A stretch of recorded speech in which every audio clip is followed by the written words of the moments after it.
Yeah. So, Nick, welcome to the program. Hey, thanks for having me on. We're glad you could be here. So we've been talking about this for the last couple days, and I'll tell you that we've had a mixed reaction. Some people supporting, some people fervently opposed this concept of an Article 5 convention. I know that Compact for America is giving the big push. So what we want you to do, give sort of the elevator pitch of what Compact for America wants to do, how you're going to achieve that, and then we'll kind of dig into the details. Well, Compact for America wants to get to a federal balanced budget amendment in as soon as 12 months. And we want to use an agreement among the states, a formal contract among the states to lock down and define the amendment and the entire process in advance so we know what we're getting into, and to streamline the whole thing so we can get it done. And the reason why we want to do that is we believe that unlimited borrowing capacity is what creates the illusion of unlimited resources that leads to unlimited government and is really the root cause of our overreaching federal government. Now, I'm on board. I've long thought that we're going to have a balanced budget amendment. Now, there are three different types of balanced budget amendments that you can go after, and a lot of folks say you have to have sort of the taxpayer protection balanced budget amendment. Does yours delineate which one, or is it open to kind of having a discussion when you call the convention? No, our amendment is spelled out in advance. It's been poll tested and vetted and endorsed by people like George Will, Judge Andrew Napolitano, George Leaf of the Forbes magazine, Larry Reed of FEE, Foundation for Economic Education. So you can see it, you can touch it, you can taste it. It basically locks down the borrowing capacity of the federal government to no more than 105% of what's outstanding when it's ratified. So if it were ratified in the near future, it basically locked down the borrowing capacity of the federal government at about $20 trillion. And the reason why that's important is that we've already added $10 trillion just in the past 8 years. And if you wait another 8 years, we'll add another $10 trillion. So we've got to put a tourniquet on that borrowing capacity, lock it down, and then over time, relative to the economy, it will shrink. Now, I think that most conservatives are on board with the concept of a federal balanced budget amendment. They get that. They want that. But they're concerned that the Article 5 process is a dangerous one. What do you say to folks who think that there's concern about a runaway convention, or that, you know, major special interests will take the process over and ruin this, and we're not going to have a constitution anymore? What would you say to that? I think they're legitimate concerns, and they're addressed by the compact. Remember, we're creating an agreement among the states. It already exists between Alaska and Georgia. You can read its terms. It spells out in advance and answers all questions about the process. You know who's going to the convention, you know what the rules are to the convention, you know what the amendment is at the convention, you know where the convention's going to be. So there is no mystery that we trust to unfold to the political process, which I think people can reasonably question. Yeah. So, and this is just a fun trivia question. I'm just guessing. I don't know, but if it's passed in Alaska, I would guess Wes Keller was your guy in Alaska that got this done. I'm just guessing. You're absolutely right. Yes. Jason is the king of name dropping, Nick, in case you haven't noticed. I grew up in Alaska, and I know Wes Keller would be the guy, so it's good. I'm really glad to hear that. Nick, who are you getting resistance from? You know, resistance is still at futile. The level. Yeah. It's still futile, but it's minimal relative to other Article 5 efforts. You know, once you explain to people that this is different, we actually do set out in advance everything that's going to happen, and nothing happens till 38 states and simple majorities of Congress agree on those terms.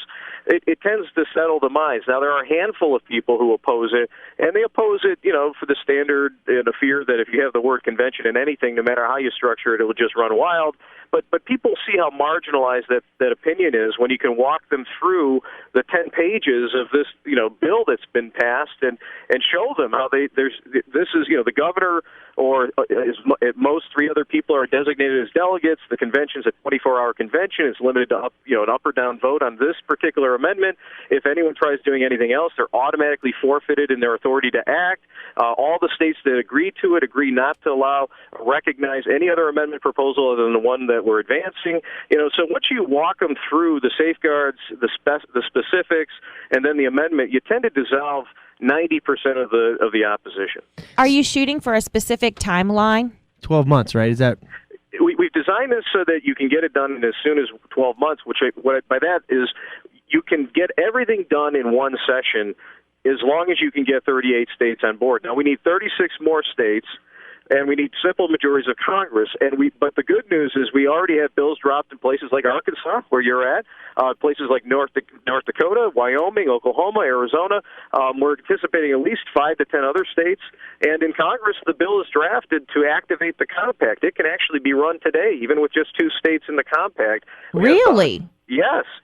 And all you have to do is pass this one resolution with simple majorities, no presidential signature, and we are done with Congress. It then turns to a fight in the states. Wow. Yeah, so that's news to me. I didn't know that. Dave's got a question. Yeah, for the biggest question I have is the biggest argument I keep hearing from the other side is that it all lies at the doorstep of Congress They to get to call dictate this. everything, They yeah. get to dictate everything that would go on.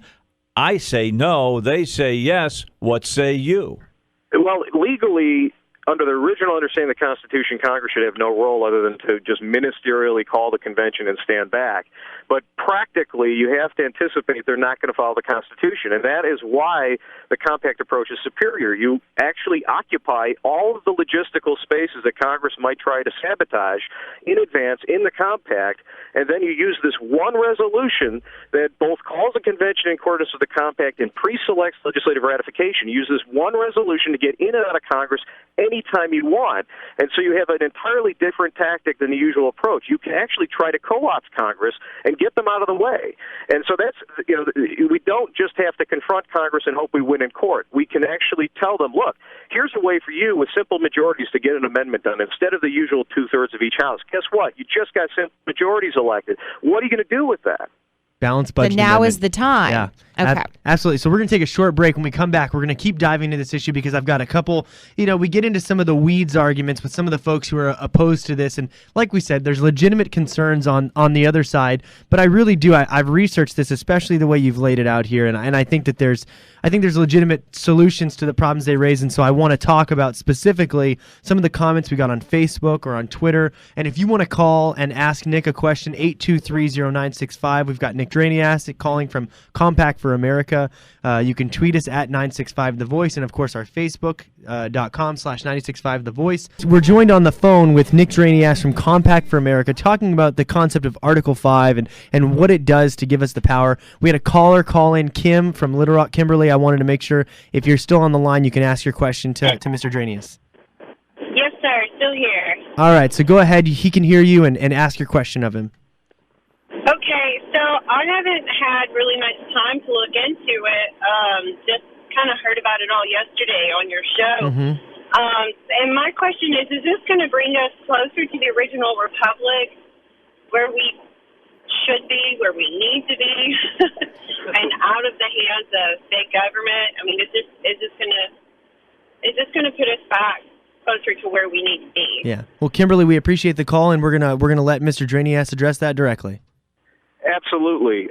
Look, nothing could fix everything all at once, but one of the basic problems we have in the Constitution right now is unlimited borrowing capacity, effectively unlimited taxing capacity, and effectively unlimited centralization of power in Washington, D.C., which is all contrary to the spirit and the text of the original Constitution. Now, two of these three things, unlimited taxing authority and unlimited centralization of power in Washington, were created by amendments. The 16th and 17th Amendments created that problem.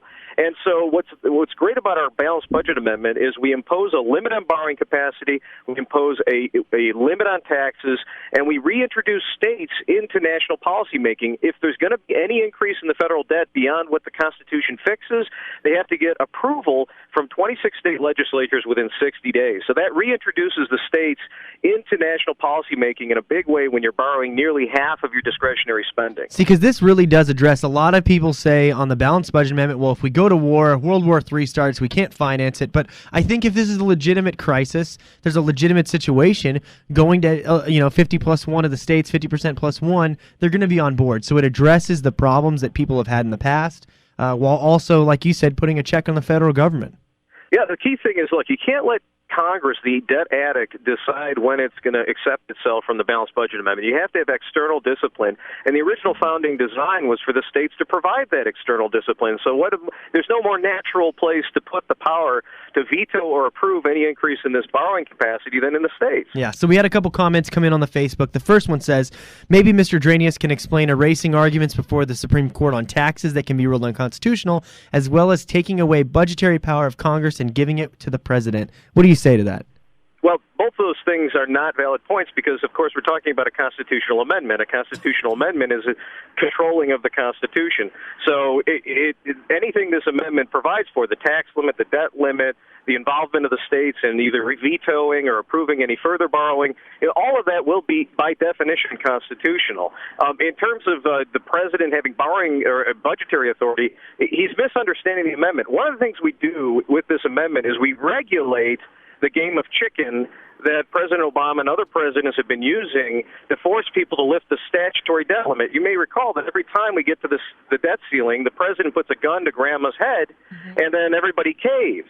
Well, we want to stop that process when we have a constitutional limit on debt. And the way we do it is we force the president to start designating in advance what spending he wants to cut at 98% of the debt limit. That gives you about 2 to 3 months before you hit the debt limit at current borrowing rates, and the president has to lay out just exactly how he's going to hold a gun to grandma's head in 3 months.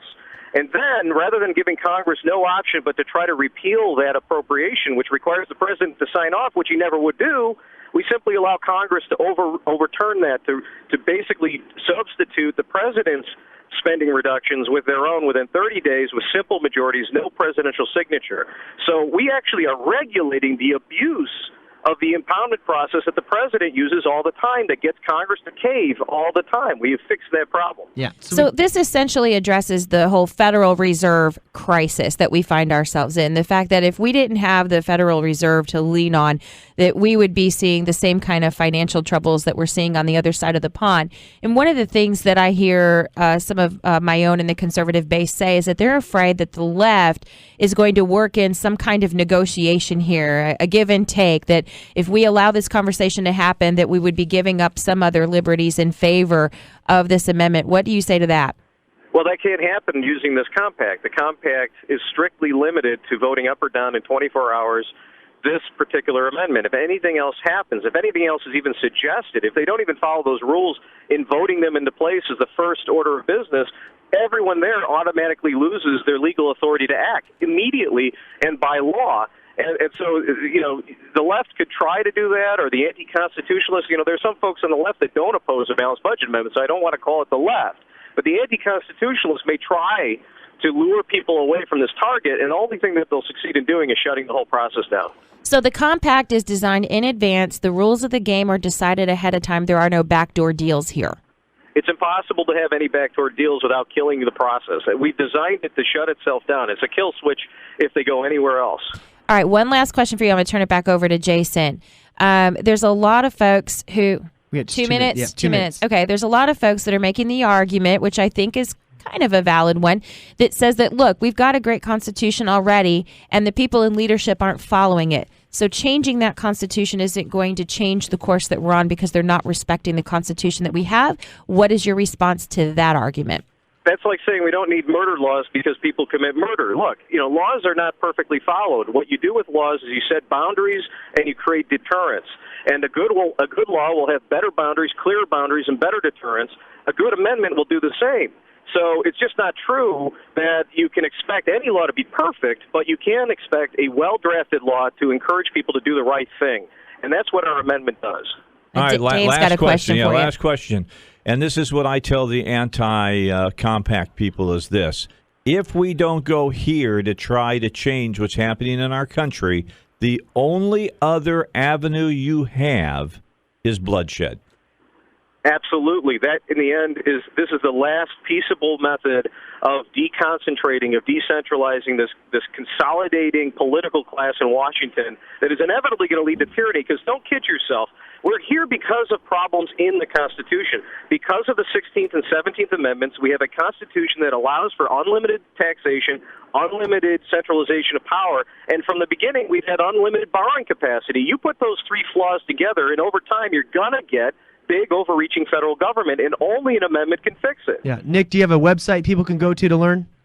Yes, www.compactforamerica.org, compactforamerica.org. Very good. Well, Nick, we appreciate you taking time. I know you're traveling today. You're in Michigan today. We hope to have you when you're in town here in Arkansas, when you address the legislature. Hope to have you back on again. Thanks again for calling in. You've been fantastic.